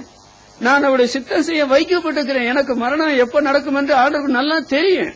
அந்த சமயத்துல ஆண்டவர் என்னை எடுத்துக் கொள்வார். தீர்க்கதரிசியின் புத்தகத்தில் சொல்லப்பட்டிருக்கிறது, நீதிமான் எடுத்துக் கொள்ளப்படுகிறான். ஒருவர் அதை மனசுல சிந்திக்கிறது இல்ல. தீங்கு வராததுக்கு முன்னால நீதிமான் எடுத்துக் கொள்ளப்படுகிறான் என்று சொல்லப்பட்டிருக்கிறது. அதுவும் கூட திடீரென்று ஆண்டவர் எடுக்கிறதல்ல, அவனுடைய பூர்ண ஆயுசை வைத்து பூர்ண நாட்களை வைத்து தாங்க அவனை ஆண்டவர் எடுத்துக் கொள்ளுகிறார். அதனால மரணத்தை எதிர்பார்த்து ஜீவிக்க வேண்டும் என்று வேதம் சொல்லுகிறது உண்மை. ஆனால் மரிக்கிறோம் என்று மற்றவங்க சொன்னாலும் நாங்கள் எப்பொழுதுமே உயிரோடு இருக்கிறவர்களாகவும் சொல்லி பவுல் எழுதுகிறார். நாம மரிக்க மாட்டோம். உலகத்துக்கு, பாவத்துக்கு, ஆசாரங்களுக்கு, பழக்க வழக்கங்களுக்கு மரித்திருந்தாலும் தெய்வீக காரியங்களுக்கு பிழைச்சிருக்கிறோம். தேவ சித்தத்தை நிறைவேற்றும்படி பூலோகத்தில் வச்சிருக்கிறோம். தாவீதை ஆண்டவர் பாதி நாள்ல எடுத்திருந்தா நிலைமை என்ன ஆகும்? இந்த பூர்ண வயசுக்கு உட்படாம இந்த எசேக்கியா ராஜாவை எடுத்திருந்தா என்ன நிலைமை ஏற்படும் யோசிச்சு பாத்தீங்களா? நீங்க இருக்கணும், நீங்க வாழணும். உங்களுக்கு பூர்ண ஆயுசு ஆண்டவர் கொடுக்கும்படி கர்த்தருடைய ஊழியக்காரனா நான் உங்களை வாழ்த்துகிறேன். ஆனால் தாவீதை கவனமா இரு, எசேக்கியா ராஜாவை கவனமா இருங்க. மூன்றாவது ஒரு குறிப்பு கூட, பிரசங்கியின் புஸ்தகம் 7ஆம் அதிகாரம் 14ஆம் வசனம், 16ஆம் வசனம், 17ஆம் வசனம் வாசிக்கும் போது, உன் தாழ்வு காலத்தில் சிந்தனை செய் என்று எழுதி, உன் தாழ்வு காலத்தில் சிந்தனை செய். வாழ்வு காலத்தில் உன் நன்மை அனுபவித்துற, அது பரவாயில்ல. ஆனால் வாழ்வு அனுபவிக்கிற உனக்கு தாழ்வு காலம் கண்டிப்பா வரும். தாழ்வு காலத்தில் சிந்தனை செய் அப்படின்னு சொல்லிட்டு, உன் காலத்துக்கு முன்னே உன்னை நீ ஏன் கெடுத்துக் கொள்ள வேண்டும்? உன்னை ஏன் கெடுத்துக் கொள்ள வேண்டும்? உன் காலத்துக்கு முன்னே நீ ஏன் சாக வேண்டும்? 2 கேள்வி கேட்கப்பட்டிருங்க. முதல்ல சிந்தனை செய். இந்த காரியத்தை சிந்தனைக்கு எடுத்துக்கொள்ளுங்க விசுவாசிகள். என்னது? உன்னை நீ ஏன் கெடுத்துக் கொள்ள வேண்டும்? நீ அப்ப உன்னை கெடுக்கிற? அது ஒரு கேள்வி. 2வது, உன் காலத்துக்கு முன்னே நீ ஏன் சாகுற? உனக்கு ஒரு காலம் இருக்குல்ல, அந்த காலத்துல தானே நீ சாகணும். ஏன் உன் காலத்துக்கு முந்தைய சாக நீயே தீர்மானிக்கிற என்று கேட்கிறதாக நாம் பார்க்கிறோம். ஆகவே இந்த உயிரோடு இருக்கிற காலத்துல தேவன் நமக்கு நாளை தர்றாரு, வருஷத்தை தர்றாரு, அதை பூரணமா கூட ஆக்குவார். ஆனால் அதற்கு முந்தி நீங்க என்ன செய்யக்கூடாதுன்னு சொன்னா, உங்களை நீங்க கெடுக்க கூடாது. நீங்க உங்களை கெடுத்தீங்கன்னா ஆண்டவர் என்ன பண்ணுவாருன்னா, உங்க காலத்துக்கு முந்தைய சாகிறதுக்கு உங்களை ஆண்டவர் அனுமதிச்சிருவார்னு தானே சொல்ல வேண்டி இருக்குது. பாருங்க, அப்போஸ்தலர் நடபடிகள் 16ஆம் அதிகாரம் 28ஆம் வசனம் வாசிக்கும் போது, பவுல் மிகுந்த சத்தமிட்டு, அப்படி சத்தமிடலைன்னா அவன் செவிக்கிறது படாம தற்கொலை பண்ணிட்டு இறந்துருவான்றதுனால பவுல் மிகுந்த சத்தமிட்டு, நீ உனக்கு கெடுதி ஒன்று செய்து கொள்ளாதே அப்படின்னு சொன்னார். பவுல் சொல்ல தவறி இருந்தால் என்ன நடந்தது? ஒரே பட்டயத்தை எடுத்து ஒரே குத்தி செத்துருப்பாங்க. ஒரு உலகம் இருக்கிற விலையை விட பெரிய விலை மனுஷனுடைய ஆத்மா என்று ஆண்டவர் சொன்னார். மனுஷன் உலகம் முழுவதையும் ஆதாயப்படுத்திக் கொண்டாலும் தன் ஆத்மா நஷ்டப்படுத்த என்ன லாபம்னு கேட்டார். செத்து போயிட்டானே. அரசாங்கத்துக்கு ஒரு பெரிய கஷ்டம். அவன் நல்ல உண்மையா வேலை செய்தானே. அவருடைய மனைவி பிள்ளைகளுடைய உறவினருடைய நிலைமையில ஐயோ ஐயோ செத்து போயிட்டாரே அழுவாங்க. எவ்வளவு பெரிய நஷ்டம். அவனுக்கு நீ உனக்கு ஒரு கெடுதி செய்து கொள்ளாதே. பின்னால என்ன பாத்தீங்களா? தன் வீட்டார் அனைவரையும் கூட்டி, நீங்க எங்க வீட்டுல இருக்கிறவங்களுக்கு எல்லாம் கர்த்தருடைய வசனத்தை போதீங்க, அவருடைய காயங்களை கழுவி அவருக்கு நல்ல ஆகாரம் கொடுத்து, அவன் விசுவாசியாகி, அவனும் அவனுடைய அந்த எல்லாரும் விசுவாசிகளாகி அன்றைக்கே ஞானஸ்நானம் பெற்று பைபிள் எழுதிக்குது. தன் வீட்டார் அனைவரோடும் கூட தேவனிடத்துல மனமகிழ்ச்சியா இருந்தான். மனமகிழ்ச்சி நல்ல ஔஷதம். மனமகிழ்ச்சி முகமலர்ச்சியை தரும். நரகத்துக்கு போக வேண்டியவன் மோட்சத்துக்கு வந்துட்டா, செத்து போக வேண்டியவன் உயிர் பழச்சா. அதனாலதான் நீ உன் தாழ்வு காலத்துல சிந்தனை செய். உன்னை நீ ஏன் கெடுத்துக் கொள்ள வேணும்? அந்த லேகியனை பாத்தீங்களா? அநேகம் பிசாசு அவன் இடத்துல பிடிச்சிருந்தது. ஆண்டவனை குணமாக்கிறதுக்கு முந்தைய என்ன பண்ண? கற்களை எடுத்துக்கொண்டு தன்னையே காயப்படுத்துறேன். ஒவ்வொரு இடமா குத்தி குத்தி காயப்படுத்துறேன். ஒன்று தீமத்தை 6ஆம் அதிகாரத்துல படிச்சு பாருங்க. அங்கே ஐஸ்வர்யவான்களாக விரும்புகிறவர் என்ன செய்யறாங்க? அநேக சேதம் மதிகேடுகளில் விழுந்து விசுவாசத்தை விட்டு விலகி அநேக வேதனைகளினால தங்களை உருவ குத்தி கொண்டிருக்கிறார்கள். அதனால தாழ்வு காலத்துல சிந்தனை செய். உன்னை நீ ஏன் கெடுத்துக் கொள்ள வேண்டும்?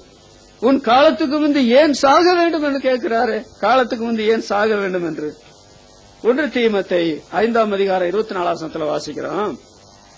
சிலருடைய பாவங்கள் நியாய தீர்ப்புக்கு முந்திக் கொள்ளும் என்று நியாய தீர்ப்புன்ற ஒரு காலம் வச்சிருக்கிறாரு. அந்த காலத்துக்கு முந்தைய சிலருடைய பாவம் நியாய தீர்ப்புக்கு முந்திக் கொள்ளும் சொன்னா காலத்துக்கு முந்தைய செத்து போறாங்க. ஏன் சாகணும்? பாவத்துல என்னவோ ஒரு சீராட்டமும், பாவத்துல என்னவோ ஒரு கவர்ச்சியும், பாவத்துல என்னவோ ஒரு இன்பம் இருக்கிறதெல்லாம் உண்மைதாங்க. ஆனால் அது மரணத்தை கொண்டு வரும், அது உங்களை கெடுக்கிறது என்பதை நீங்க ஏன் நீங்க நினைக்கிறது இல்ல? ஏன் நீங்க சிந்தனை செய்கிறது இல்ல? நமது பாவமே நமக்கு கெடுதியையும் காலத்துக்கு முன்னே சாவை கொண்டு வர போதுமானதா இல்லையா? நமது பாவமே நமக்கு கெடுதியையும் காலத்துக்கு முந்தைய சாவையும் கொண்டு வர போதுமானதா இல்லையா? நாம் பைபிள் என்ன வாசிக்கிறோம்? 1 ராஜாக்கள் 8ஆம் அதிகாரம் 46ஆம் வசனத்துல பாவம் செய்யாத மனுஷனே இல்லையே. அதுல நீங்களும் சேர்ந்திருக்கிறீங்க, நானும் சேர்ந்திருக்கிறேன். பாவம் செய்யாத மனுஷனே இல்லையே. பிரசங்கி 7ஆம் அதிகாரம் 20ஆம் வசனத்துல ஒரு பாவமும் செய்யாமல் நன்மையை செய்யத்தக்க நீதிமான் ஒருவனாகிலும் இல்லை. அப்ப அவங்க கெடுக்கிறாங்க. காலத்துக்கு முந்தைய சாகிறதுக்கு அந்த பாவமே போதும். ரோமர் 3ஆம் அதிகாரம் 23ஆம் வசனத்துல எல்லாரும் பாவம் செய்து முதல் உலகத்தை அழிச்சாரு. இன்றைக்கு இருக்கிற ஜனத்தொகையை விட எத்தனையோ மடங்கு அதிகமான ஜனத்தொகை கொண்ட அந்த நோவாவின் காலத்தை அழிச்சாரு. அங்க என்ன வாசிக்கிறோம்? ஆதியாகமம் 6ஆம் அதிகாரம் 5ஆம் வசனத்தையும் 8ஆம் அதிகாரம் 21ஆம் வசனத்தையும் வாசிக்கும் போது மனுஷனுடைய இதயத்தின் நினைவு தோற்றமெல்லாம் நித்தமும் பொருளாதுன்னு சொல்லி முதல் எழுதியிருக்குது. அப்புறம் 8ஆம் அதிகாரம் 21ஆம் வசனத்துல சிறு வயது தொடங்கி நித்தமும் பொருளாதது. இந்த பாவங்கள் இருக்கிற வரையில, நாம் பாவம் செய்கிற வரையில இது நம்முடைய ஆயுசு நாட்களை குறுக்கும், நம்முடைய பலனை ஒடுக்கும். பாதி வயதிலே எடுத்துக்கொள்ள ஆண்டவர் பாதி வயதில நம்ம எடுத்துக்கொள்ள வேண்டி இருக்கும். நாம விரும்புறோமா விரும்பலையோ கல்லறைக்குள்ள போக வேண்டி இருக்கும். இன்னொன்று, நான் என்னுடைய பூர்ண ஆயுசு நாட்களுக்குள்ள சேர மாட்டேன்னு சொல்லி கதற வேண்டி இருக்கும். அதனால நீங்க பாவத்துக்கு பரிகாரத்தை தேடுனீங்களா? உங்களுடைய பாவம் மன்னிக்கப்படுறதுக்கு செய்த தெய்வீக ஒழுங்கு நீங்க ஏற்றுக்கொள்ள விரும்பினீங்களா? அதற்குள்ள தாக்கம் இருந்ததா? அதற்குள்ள வாஞ்சி உங்களுக்கு இருந்ததா? அது இல்லை என்றால் பாதி வயசுல போனாலும் போயிருவீங்க. உங்களுடைய ஆயுசு நாட்களுடைய முழுமையை நீங்க அனுபவிக்க முடியாம போயிடும். இன்னொன்று, நீங்க உங்களை கெடுத்துக் கொள்ளுவீங்க. நீங்க காலத்துக்கு முந்தைய சாகிறதுக்கு நீங்க காரணமா மாறிடுவீங்களே. இது கவனமா இருக்க வேண்டாமா? இந்த ஜென்ம பாவம் மாத்திரமல்ல, கர்மத்தில் உள்ள பாவம் நான் 1 தீமோத்தேயு 6ஆம் அதிகாரத்தில் சொன்னேன். இதல்லாம நீதிமொழிகள் 15ஆம் அதிகாரம் 27ஆம் வசனத்தை வாசிக்கும் போது பரிதானத்தை வெறுக்கிறவனோ பிழைப்பான். இன்னொரு வகையில் சொல்ல போனால் பரிதானத்தை வெறுக்காதவன் சாவான். பரிதானம் என்று சொல்வது உழைக்காமலே மற்றவர்களிடத்திலிருந்து பணத்தை பெற்றுக் கொள்கிறதாங்க பரிதானம், லஞ்சம் என்று சொல்றது. பரிதானத்தை வெறுக்கிறவன் தான் பிழைப்பான், அதை வெறுக்காதவன் சாவான். யோபு 15ஆம் அதிகாரம் 34ஆம் வசனத்தை வாசிக்கும் போது பரிதானம் வாங்கினவருடைய கூடாரங்களை அக்கினி பட்சிக்கும், தீ பிடிச்சி எரியும். வீட்டுல இவங்க வாங்கின பொன் பொருள் எல்லாம் தீயில பிடிச்சி எரியும். இன்றைக்கு பாருங்கள், மனுஷர்கள் இந்த பணம் பொருளுக்காக என்னத்தையெல்லாம் செய்ய வேண்டும் என்று மனதில் விரும்புறாங்க தெரியுமா? பைபிள் அதை பற்றி சொல்லப்பட்டிருக்கிற 2 வார்த்தைகளை பாருங்கள். முதலாவது யோபு எரேமியா தீர்க்கதரிசன புஸ்தகம் 17ஆம் அதிகாரம் 11ஆம் வசனம். இரண்டாவது சங்கீதம் 55:23. மறுபடியும் சொல்லுகிறேன், எரேமியா 17:11, சங்கீதம் 55:23. அதுல என்ன சொல்லப்பட்டிருக்கு பாருங்கள். அநியாயமாய் ஐசுவரியத்தை சம்பாதிக்கிறவன் முட்டையிட்டு அவயவம் காத்தும் குஞ்சு பொறிக்காமற் போகிற கௌதாரிக்கு சமமானமா இருக்கிறான். இந்த கௌதாரி முட்டையிடுது, குஞ்சு பொறிக்கிறதுக்கு அவயவம் காக்குது, ஆனால் அது குஞ்சு பொறிக்கிறது இல்லை. இந்த அநியாயமா ஐசுவரியத்தை சம்பாதிக்கிற என்ன செய்யறான்? அதே போல இருந்து அவன் தன் பாதி வயசுல அதை விட்டு தன் முடிவில மூடனாய் இருப்பான். இவன் பாதி வயசுல சாவருக்கு இந்த பாவம் செய்தா போதும். இந்த ஜென்ம பாவம் மாத்திரமல்ல, வேறு சில பாவங்கள் மாத்திரமல்ல, இந்த பாவத்தை செய்தா போதும், பாதி வயசுல ஆள் அவுட். அது என்ன? அநியாயமா ஐஸ்வர்யத்தை சம்பாதிக்கிறவன் நியாயமா ஐஸ்வர்யத்தை சம்பாதிக்கலாம், ஐஸ்வர்யம் தேவை. ஆனால் அநியாயமா ஐஸ்வர்யத்தை சம்பாதித்தால் முட்டையிட்டு அவையங்காத்து குஞ்சு பறிக்காமல் போகிற கௌதாரிக்கு சமமானமா இருக்கிறான். அவன் தன் பாதி வயசுல அதை விட்டு முடிவில மூடனாயும் போயிடுவான். இதுதானே ஐஸ்வர்யவானுக்கு நடந்த காரியம். லூக்கா 16ஆம் அதிகாரத்துல அனுதினமும் சம்பரமா வாழ்ந்தான். திடீரென்று மரணம் வந்துச்சு. பாதாளத்துல வேதனைப்படுகிற போது, ஐயோ இந்த பாதாளத்துல அக்கினியினால வேதனைப்படுகிறேனே, எனக்கு 5 சகோதரர் உண்டு, அவங்களும் வரட்டு, நான் சேர்ந்து துன்பத்தை அனுக்கிறேன்னு சொல்லலையே. ஐயோ, அவங்க இந்த வேதனையில இடத்துக்கு வரக்கூடாது. அவங்களுக்கு கல்யாணம் ஆயிருந்தா அவங்க மனைவிமாரை பற்றி கூட சொல்லியிருப்பாரு அந்த ஐஸ்வர்யான். இவனுக்கும் கல்யாணம் ஆகல, அவனுக்கு இருக்கிற 5 பேருக்கும் கல்யாணம் ஆகல. பாத்தீங்களா, நடுவயசுல போயிட்டானே. இதனுடைய கெதி இது என்னது காரணம்? இவன் எப்படி அனுதினம் சம்பூர்ணம் வாழ்ந்திருப்பா நீங்க நினைக்கிறீங்க? அடுத்தவனை கொள்ளையடிச்சு. அதான் அநியாயமா சம்பாதிக்கிறவன் பாதி வயதுல விட்டு நடுவில் மூடனா போயிடுவான். சங்கீதம் 55:23 நீங்க வாத்தீங்கன்னா, தேவனே இரத்த பிரியரும் சூதுள்ள மனுஷரும். ஒன்று இரத்த பிரியர், இன்னொன்று சூதுள்ள மனுஷர். ஏமாத்தி பித்தலாட்டம் பண்ணி அவங்களுக்கு எடுத்து இவங்களுக்கு எடுத்து எல்லாம் பண்றவங்க சூது உள்ள மனுஷர்கள். தங்கள் ஆயுசின் நாட்களில் பாதி வரையாகிலும் பிழைத்திருக்க மாட்டார்கள். பாதி வரை கூட பிழைச்சிருக்க முடியாது. அப்படி சொல்லிட்டு நானும் உண்மை நம்பி இருக்கிறேன்னு தாவீது சொல்றாரு. அப்ப ரத்த பிரியரா இருக்கிறவங்க, சூதுள்ள மனுஷரா இருக்கிறவங்க தங்களுடைய ஆயுசின் நாட்கள பாதி வரையிலாவது பிழைச்சிருப்பாங்களா? நானும் உண்மை நம்பி இருக்கிறேன். நம்ம அப்படி அவரை நம்பி இருக்கிறதுனால நமக்கு ஆயுசு ஃபுல், நாட்கள் ஃபுல், ஒரு குறைவும் கிடையாது. நாம பரலோகத்துக்கு போயே சேர்ந்தோம். அதனால நம்முடைய ஆயுசின் நாட்களும் நம்முடைய வருஷங்களும் பூர்ணப்பட வேண்டும். இது யாராவது விரும்பாம இருப்பாங்களா? அப்படி விரும்பாத மடையன்னு தான் சொல்லு. இதை யாராவது விரும்பாம இருந்தா அவனை போல ஒன்னான ஒரு மடைய உலகத்தில் இருக்க முடியாது, மடச்சியும் உலகத்தில் இருக்க முடியாது. எனக்கு பூரண ஆயுசு வேணும், என்னுடைய நாட்கள் பூரணப்பட வேணும். நல்லது, அந்த வாஞ்சையை கர்த்தர் உங்களுக்கு ஆசீர்வதித்து தருவாராக. நம்முடைய ஆண்டவர் பிதாவிடத்தில் கேட்டார், ஆயுசை கேட்டார். என்றைக்கும் உள்ள தீர்க்க ஆயுசை பிதாவாகிய தேவன் அவருக்கு தந்தார். அவருடைய ஆயுசு தலைமுறையா இருக்கிறது. ஆனால் நீங்களும் நான் இடையில சாகணும். ஏன் இந்த மாதிரி தாவீதை போல, எசேக்கியா ராஜாவை போல, மூன்றாவது சொல்லப்பட்ட தாழ்வு காலத்துல சிந்தனை செய், உன்னை ஏன் கெடுத்துக் கொள்ள வேணும், காலத்துக்கு முந்தைய ஏன் சாகணும் அப்படி சொல்லி ஏன் நம்மளை பார்த்து கேட்கணும்? அதனால பாவத்தை நாம் விட்டு விட வேண்டும். இன்னொன்று, சில வேளைகளில் நமக்கு விசுவாசிகளுக்கு வர்ற வியாதிக்கு நான் காரணம் இல்லைன்னு சொல்ல மாட்டேன். விசுவாசிகளுக்கு வர்ற வியாதிக்கு காரணம் இல்லைன்னு சொல்ல மாட்டேன். ஆண்டவர் அந்த பிசாசுக்கு அனுமதி கொடுத்து யோபுவை பயங்கரமான வியாதியில் ஓட்டை எடுத்து சுரண்டினால் தவிர உச்சந்தலிருந்து உள்ளங்கள் மடையில கொடிய பருக்கள் வெடிச்சு செதறிச்சு. நீங்க அந்த புஸ்தகம் முழுசும் படிச்சு பாருங்க. யோபுவுக்கு அவர் அறியாமலே தேவனை பற்றி குறை சொல்லல, ஆனால் அவர் தான் ஒரு நீதிமான் என்பதை போலத்தான் அவர் பேசுற வரலாறுலாம் நீங்க பார்க்க முடியும். தான் ஒரு நீதிமான். நான் சொல்றேன், நான் என்ற காரியம் என்று சொல்லுகிறது. ஆண்டவர் எல்லா இடத்திலும் இருப்பார், அவர் இருக்கிற இடத்துல எதையும் வைக்க அனுமதிக்க மாட்டார். நான் என்னுடைய துரிய ஒரு மனுஷனுக்கு கொடுக்க மாட்டேன், ஒரு விக்கிரகம் கொடுக்க மாட்டேன்னு சொல்றார். அதே போல எசேக்கியா ராஜா பற்றி என்ன வாசிக்கிற, அந்த வியாதி ஆண்டு அனுமதிச்ச காரணம் உங்களுக்கு தெரியுமா? அவன் தனக்கு செய்யப்பட்ட உபகாரத்தக்கதாக நடக்காமல் மனமேட்டிமையானான். அந்த மனமேட்டிமையினாலதான் அவன் என்ன பண்ணா, ஆண்டவர் இவனை ஆசீர்வதித்திருக்கும் பொழுது புறஜாதிக்காரன் ஒரு காலத்துல எதிரியா இருந்தா இன்னைக்கு எதிரியா இருக்கிற கூட்டு உள்ள கொண்டு போய் எல்லாத்தையும் காமிக்காத ஒரு இடம் கூட கிடையாது.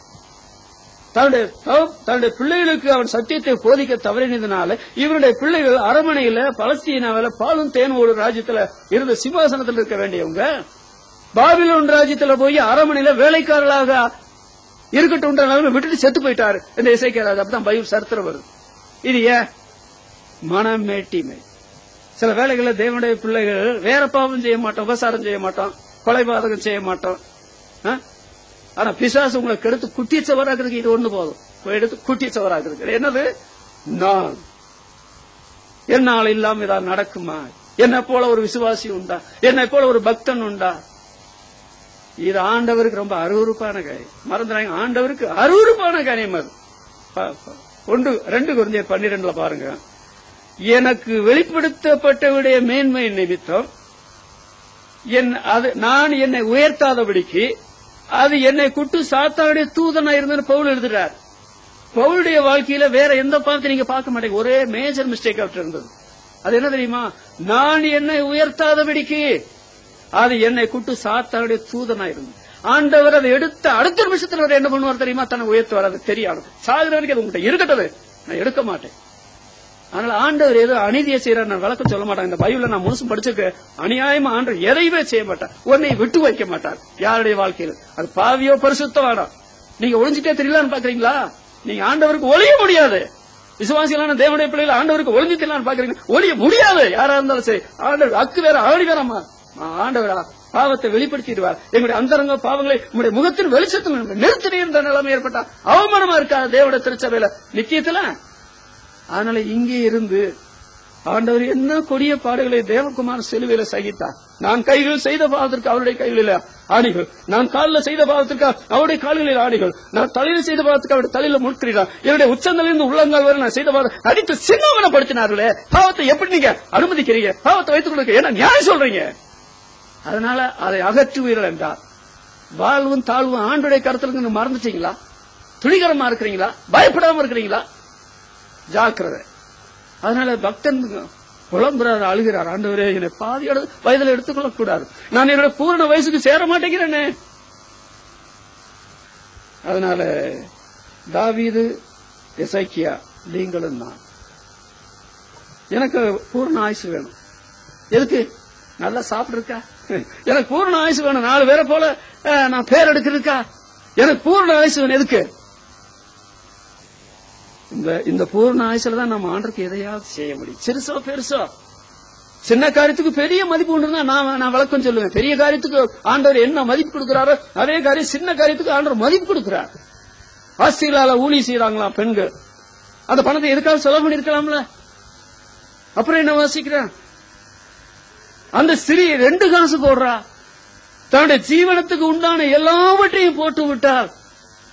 அந்த மரியாள் தைலத்தை கொண்டு வந்து பூசுறாங்க. ஆண்டவர் சொல்ற, இந்த ஸ்திரீ எந்த சுவிசேஷ மேடைகளில் பிரசங்கப்படுகிறதோ இவளை நினைப்பதற்காக இவளை நினைக்கிறமா, இவள் செய்தது சொல்லப்படுவா. நீங்க ரோமர் 16ஆம் அதிகாரத்தில் பாருங்க, 3 பெண்களை பற்றி மிகவும் பிரயாசப்பட்டாங்க எழுதியிருக்குது. இந்த ஆண்கள் எங்க போனாங்க? இந்த மீச முளைச்ச ஆண்க செய்ய மாட்டாங்க. ஆனா பெண்கள் செய்யறாங்க. பலவீன பாண்டம். நான் சொல்றேன், ஆயுசை ஆண்டவர் ஏன் தந்தார்? இதை நீங்க சரியா பயன்படுத்தலைன்னு சொன்னா ஆயுசை லட்கிறது மாத்திரமல்ல, நித்தியத்தில் ஆண்டவர்கள் நிறைய கணக்கு சொல்லணும். அதனால ஆண்டவரே, எனக்கு ஆயுசு வேணும், எனக்கு ஆயுசு வேணும். என்னுடைய பாதி வயசுல எடுத்துக்கொள்ள கூடாது. பூர்ண ஆயுசுக்கு உட்படாத நிலம் முதலக்கூடாது. என்னுடைய எண்ணெயை நான் கெடுக்க கூடாது. காலத்துக்கு முந்தைய நான் சாகக்கூடாது. இன்னைக்கு தேவனுடைய திருச்சபையில இந்த ஊழியக்காரங்களுடைய வரிசையை பாருங்க, இந்த மூப்பருடைய வரிசையை பாருங்க, இந்த விசுவாசியுடைய வரிசையை பாருங்க. பாவம் செய்ய பயப்படுறதே இல்ல, பாவம் செய்ய பயப்படுறதே இல்ல. நான் சொன்ன இடையில போயிடாதீங்க, இடையில போயிடாதீங்க, பாதி வயசுல போயிடாதீங்க. உங்களுடைய ஆயுசுக்கு உள்ள அதாவது ஆயுசு பூரணப்பட உள்ளேயே ஆயுசுக்குள்ளே முடிச்சிடாதீங்க. உங்களை கெடுத்துடாதீங்க. காலத்துக்கு முந்தைய சாகு வேண்டாம். நமக்கு ஆண்டவர் பூரண ஆயுசு இருக்கு. நம்ம ஜெபிக்கலாம். எங்களை அன்பா நேசிக்க எங்கள் பிதாவே, இந்த அருமையான நாளுக்காக நேரத்துக்காக துதிக்கிறோம். என்னுடைய வசனத்துக்கு நடுங்கிறவனே நான் நோக்கி பார்ப்பேன் என்று சொல்லுகிறேன். நாங்கள் நெகேமியா புத்தகத்தில் வாசிக்கும் போது கர்த்தருடைய வசனத்துக்கு நடுங்கினவர்கள் கூடிக்கொண்டார்கள் என்று எழுதியிருக்கிறது. எவனிடத்தில் அதிகமாக கொடுக்கப்படுகிறதோ அவனிடத்தில் அதிகமாக கேட்கப்படும் என்று எங்கள் ஆண்டவர் சொன்னார். எங்கள் தேவனே, பரிசுத்தவான்கள் ஜன சமுதாயத்தில் பெரியவர்களாயிருந்தவர்கள் வாழ்க்கையில பூரண வயசுக்கு உட்பட முடியாதபடி பாதி வயதில் தேவன் தங்களை எடுத்துக்கொள்வாரோ என்று கதறின காரியங்களை குறித்து நாங்கள் உங்களுடைய வேதத்தில் படித்துக் கொண்டிருந்தோம். தாவீதுக்கு ஏற்பட்ட நிலைமை, எசேக்கியா ராஜாவுக்கு ஏற்பட்ட நிலைமை, அதே போல இந்த ரோம சிறைச்சாலைக்காரனுக்கு ஏற்பட்ட நிலைமை யாருக்கும் ஏற்படக்கூடாது. நாங்கள் ஆயுசை பூரணப்படுத்தும்படி பரலோகத்தின் தேவன் திட்டம் வைத்திருக்கிறார். எங்கள் ஆண்டவரே அதற்காக மரித்தார். கடைசி நிமிஷம் வரையில கர்த்தாவே, அந்த ஆயுசு பூர்ணமாகிற வரையில, நாட்கள் பூர்ணமாகிற வரையில ஆண்டவரே எங்களை காத்துக்கொள்ள வேண்டும். நாங்கள் கொள்ளாத உலகத்தில் இருக்கிறோம், பாவம் நிறைந்த உலகத்தில் இருக்கிறோம். ஜனங்கள் பாவத்தை தண்ணீர்கள் போல குடிக்கிறார்கள். பாவத்தை செய்ய கொஞ்சம் கூட பயப்படாத ஜனங்கள் மத்தியில வாழ்கிற ஆண்டவரே, அதனால நாங்கள் அவர்களோடு சேர்ந்து எங்களுடைய வாழ்க்கை இழந்துவிடக் கூடாது என்ற பயம், கவலை எங்களுக்கு உண்டு ஆண்டவரே. என்றாலும் எப்பொழுதும் பயந்திருக்கிற பாக்கியவன் என்று சொல்லியிருக்கிறனால ஆண்டவரே, நீர் எங்களுடைய ஆயுச நாட்களையும் பூரணப்படுத்துவீர், ஆயுசின் வருஷங்களையும் பூரணப்படுத்துவீர். இங்க இருக்கிற யாருக்கும் ஆண்டவரே ஆயுசனுடைய நடு வயதுல எடுத்துக்கொள்ளாதபடி, அல்லது முக்கால் அந்த வயசுல அவர்கள் எடுத்துக்கொள்ளாதபடி, அவருடைய ஆயுசு நாட்களும் அவருடைய ஆயுசின் வருஷங்களும் பூர்ணமாகிற வரையில சகல விதமான தீமைகளுக்கும் ஆபத்துகளுக்கும் நாசமோசங்களுக்கும் விலைக்கு காத்து நான் பரிபூர்ண ஆயுசுடையவனாக, பரிபூர்ண நாட்களுடையவனாக உலகத்தில் வைக்கப்பட்டிருக்கிற என்ற பயத்தோடு நடக்கத்தோடு உம்முடைய மக்களும் அடியானும் நடந்து கொள்ள அப்பா நீர் கிருபைக்க வேண்டும் என்று ஜெபிக்கிறோம். தந்த முடிய வசனத்துக்காக ஸ்தோத்திரம். வசனம் கேட்ட முடிய மக்களை ஆசிரியம் தொடர்ந்து எங்களை வழிநடத்தும். ஜெபம் கேட்டோம்னா மெத்துதிக்கிறோம். மீட்பர் நாமத்தில் வேண்டுகிறோம் பிதாவே, ஆமென். என் ஆத்மாவே கர்த்தரை ஸ்தோத்திரி, உம்மோடு உள்ளமே என்னுடைய பரிசுநாமத்தை ஸ்தோத்திரி, ஆத்மாவே கர்த்தரை ஸ்தோத்திரி. ஆமென். பிதாவாகிய தேவனுடைய அன்பும் நம்முடைய கர்த்தராகிய இயேசு கிறிஸ்துவின் கிருபையும் பரிசுத்த ஆவியானவருடைய அன்பும் சகாயமும் நம் அனைவரோடும் உலகெங்கிலும் உள்ள கிறிஸ்தவ மக்களோடும் என்றைக்கும் என்றென்றைக்கு இருப்பதாக.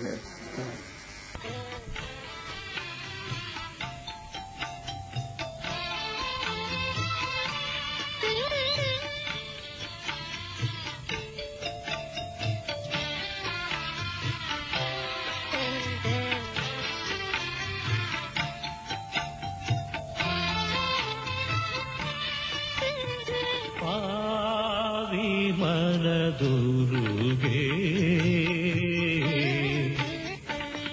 ஆவீட்டிலே காட்டு தேவாட்டு கூட்டிக்கு ஆவி மனதுருகே ஆவீட்டிலே காட்டு தேவாட்டு கூட்டிக்கு ஆவி மனதுரு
கூட்டிக்கு பாவி மனதுருகே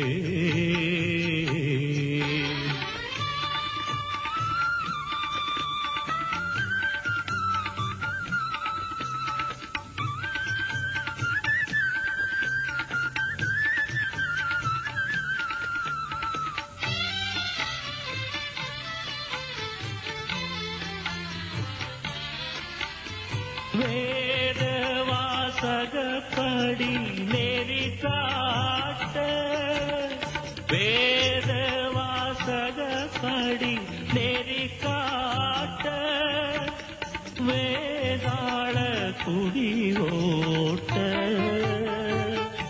கீதோ வித்தக திருத்வ ஏக தத்துவ ஸ்வரூபன் வந்தார் பாவி மனதுருகே ஆவீட்டில் ஏற்காட்டு தேவாட்டு கூட்டிக்கு பாவி மனதுருகே